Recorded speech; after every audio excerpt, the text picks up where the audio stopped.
สุดๆเลยพวกเจ้ากับข่าวที่เกิดขึ้นล่าสุด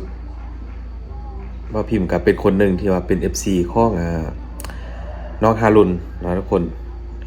โอ้ยมากันน้ำตาจะไหลทุกคนเพราะว่าพิมพ์ชอบดูคลิปของน้องที่สุดกับการพา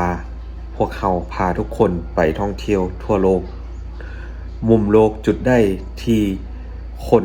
เขาถึงอยากฮารุนจะพาพวกเขาไปเที่ยวคลิปล่าสุดว่าพิมพ์พึ่งกระดูไปเมื่อสัปดาห์กว่าๆที่ผ่านมาที่น้องได้ไปถ่ายทำอยู่ที่หมู่บ้านแห่งหนึ่งอยู่ห่างไกลซอกเล็กนะจุดที่บ่มีไฟฟ้าบ่มีน้ำประปาบ่มีสัญญาณอินเทอร์เน็ตก็คืออยู่ที่ประเทศไทยนั่นแหละเป็นคลิปล่าสุดที่น้องลงแล้วก็เดินทางข้ามประเทศไปที่จอร์เจียเพื่อจะไปถ่ายทำคอนเทนต์ของน้องแต่บ่คิดว่าการเดินทางครั้งนี้น้องจะเดินทางไปไกลซะเหลือเกินทุกคนพี่น้องชาวไทยทุกคนฮู้หรือบ่ว่าเรื่องราวของน้องฮารุนตั้งแต่มีการประกาศตามหาจากญาติแล้วก็พี่น้องชาวไทยพร้อมกับสื่อไทยและหลายช่องทางที่ประกาศตามหาว่าติดต่อบ่ได้ขาดการติดต่อไปทุกช่องทางคนลาวหลายหมื่นหลายแสนคนยังติดตามเรื่องนี้กันหลายแห่งพี่น้องเพราะว่าคนลาวก็เป็น FC ของน้องฮารุนหลายหมื่นหลายแสนคนเลยนะอยู่ในแพลตฟอร์มต่างๆของน้องที่ว่าน้องมีการลงคอนเทนต์ทุกอย่างเลยแต่มันบ่คือบ่ฟันทุกคนบ่คือบ่ฟันแท้ๆหลังจากที่มีการประกาศตามหาเพียงแค่วันกว่าๆนะทุกคนก็คือเข้าวันที่2มาช่วงตอนเย็นมันก็คือข่าวไฮที่หลายคนถึงกับจิตใจเนี่ยดิ่งลงเลยตกใจเสียใจกับข่าวที่ทุกคนได้รับก็คือน้องได้จากพวกเขาไปนะทุกคนหลังจากมีการตามหาหลายภาคส่วนบ่ว่าจะเป็นฝั่งประเทศไทยแล้วก็จอร์เจียหลายๆเจ้าหน้าที่ที่ว่าช่วยกันพร้อมกับพี่น้องชาวไทยซื้อพลังโซเชียลที่ช่วยกันตามหาน้องแต่ปรากฏว่าทุกคนก็ยอมรับบ่ได้นะครับข่าวที่ได้รับก็คือน้องได้จากพวกเขาไปมันเป็นอย่างที่เฮ็ดให้คนที่เป็น FC ของน้องหรือว่าคนฮักแพงโดยเฉพาะก็แม่นคุณยายคุณย่านะครับทุกคนที่แบบเลี้ยงฮารุนมาตั้งแต่เล็กตั้งแต่น้อยอันนี้ว่าพิมพ์พูดตามความรู้สึกของว่าพิมพ์เลยว่ามันทรมานหลายที่ได้เห็นคลิปของคุณยายของฮารุนได้กอดลูกของฮารุนแล้วให้สัมภาษณ์นะทุกคนมันเป็นอย่างที่ว่าฟังกี้ฮอบมันก็รู้สึกแบบสะเทือนใจแหงทุกคนมันบ่น่าจะเกิดขึ้นเพราะว่าฮารุนคือล้า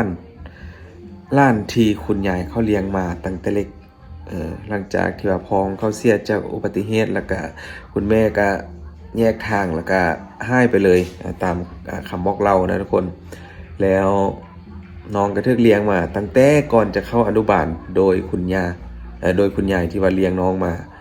ฟังเรื่องราวของน้องแล้วยิ่งหดหู่ใจทุกคนน้องเป็นคนสู้ชีวิตสุดๆอยากเรียนให้จบอยากเรียนไล่ๆบอลอยากเอาปริญญามาให้คุณยายกับน้องก็สู้ทำจนได้ทำงานวันละ10 ชั่วโมงเพื่อจะแลกเอาค่าแรงเพียงแค่300 บาทเก็บตังค์มีความฝันอยากจะไปเที่ยวรอบโลกน้องก็ทำได้น้องไปเที่ยวมาแล้ว50 กว่าประเทศและจอร์เจียก็เป็นรอบที่2แล้วที่ว่าน้องเดินทางไปน้องเคยเดินทางไปจอร์เจียนี่ก็เมื่อช่วงปี2022นะทุกคนก็คือประมาณ4 ปีหลังนี่แหละ4 ปีแต่การเดินทางไปครั้งนี้บ่คิดหลายคนก็บ่คิดบ่ฝันพอได้รู้ข่าวว่าน้องหายจากการติดต่อขาดการติดต่อทุกช่องทางก็เฮ็ดให้หลายๆคนเฝ้าภาวนาคนลาวทุกคนตอนนี้ร่วมกันส่งกำลังใจแล้วก็แสดงความเสียใจ เต็ม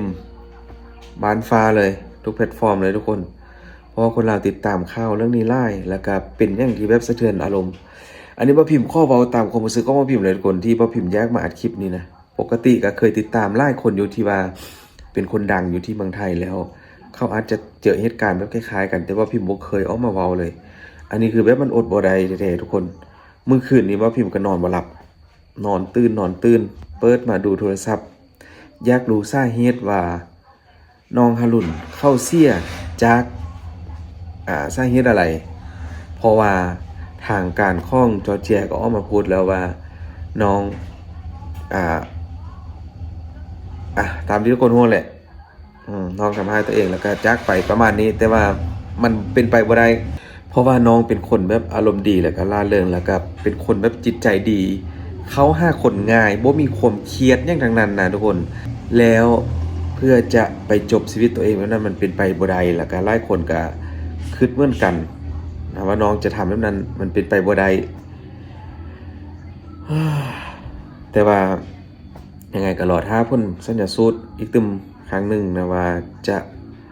เป็นเกิดจากสาเหตุอะไรทุกคนเพราะว่าหลายคนก็อยากรู้หลายคนอยากรู้ในตอนนี้มันเป็นอย่างที่ว่าทำให้จิตใจหลายทุกคนหลายคนก็จิตใจวิวหมดดิ่งลงเหี่ยวเลยใจของแต่ละคนเพราะว่าเหมือนกับคนที่ว่าอันนี้ว่าพิมพ์พูดตามความรู้สึกของว่าพิมพ์นะเหมือนกับคนที่ผูกพันกับเฮามานานแล้วจากไปแบบกระดันทันนะทุกคนความรู้สึกนั้นเลยว่าพิมพ์บ่เคยเป็นแบบนี้มาก่อนทุกคนแล้วเมื่อคืนนี้ว่าพิมพ์ก็นอนบ่หลับคิดเป็นห่วงเข้าเสียดายความสามารถของน้องแล้วก็ความฝันของน้องที่ว่าเดินทางอย่างบ่ทันครบนะทุกคนกับสิ่งที่น้องอยากจะทำให้มันเสร็จแต่ว่าซัมนี้ก็ถือว่าแค่นี้น้องก็ถือว่าเก่งที่สุดแล้วนะกับการทำตามความฝันของตัวเองแล้วก็ได้ออกไปเที่ยวหลายๆประเทศในที่น้องใฝ่ฝันนะกับการทำงานหนักเก็บตังค์เรียนเก่งเรียนสูงได้ปริญญาแล้วก็เป็นอีกตึมหนึ่งแรงบันดาลใจให้กับนักเดินทางที่ว่ามาสายเดียวกันนะบอกว่าจะเป็นอินฟลูเอนเซอร์อย่างต่างๆคนที่ทำคอนเทนต์เดินทางรอบโลกเดินทางเที่ยวหลายๆประเทศน้องคนนี้จะเป็นแรงบันดาลใจให้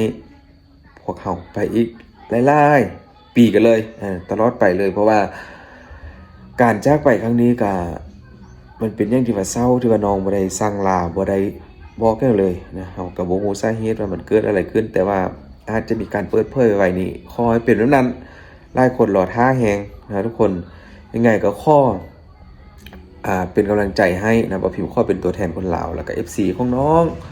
ฮารุนอยู่ฝั่งลาวที่คอยฟังข่าวจากทางการไทยที่ว่าจะแจ้งว่าน้องเสียเพราะอะไรบ่พิมพ์ก็ขอเป็นกำลังใจขอเป็นตัวแทนคนลาวนะส่งกำลังใจให้กับครอบครัวของน้องคุณยายสู้ๆแล้วก็พี่สายพี่สาวนะสู้ๆทุกคนนะทุกคนขอให้การจากไปของน้องครั้งนี้เป็นบทเรียนให้กับนักเดินทางหลายๆคนที่ว่าชอบเดินทางไปคนเดียวนะถ้าว่าเป็นไปได้ก็ขอให้มีไกด์ไปนำหรือว่ามีเพื่อนซีมีคนรู้จักไปนำซ่องคนยังดีกว่าไปคนเดียวนะคนเพราะว่ามันเหตุการณ์นี้เฮาบ่ฮู้ว่าอยู่บ้านเพิ่นเมืองเพิ่นมันจะเกิดหยังขึ้นกับเฮานะไปซ่องคนยังดีกว่าไปคนเดียวต่อไปก็คงจะต้องแบบระมัดระวังตัวหลายกับคนที่ว่าจะเดินทางสายเดียวแบบนี้นะทุกคนแล้วก็ขอแสดงความเสียใจกับครอบครัวของน้องหลายๆที่ว่าการจากไปแบบบ่มีวันหวนกลับคืนมาครั้งนี้ก็มันเป็นอย่างที่ว่าทำใจยากนะขอให้ทุกคนสู้ๆคนในครอบครัวของน้องขอให้สู้ๆคุณยายคุณพี่ทุกอย่างพี่น้องทุกคนขอให้สู้ๆ FC ดังฟังเราขอเป็นกำลังใจให้เด้อขอบคุณหลายๆทุกคน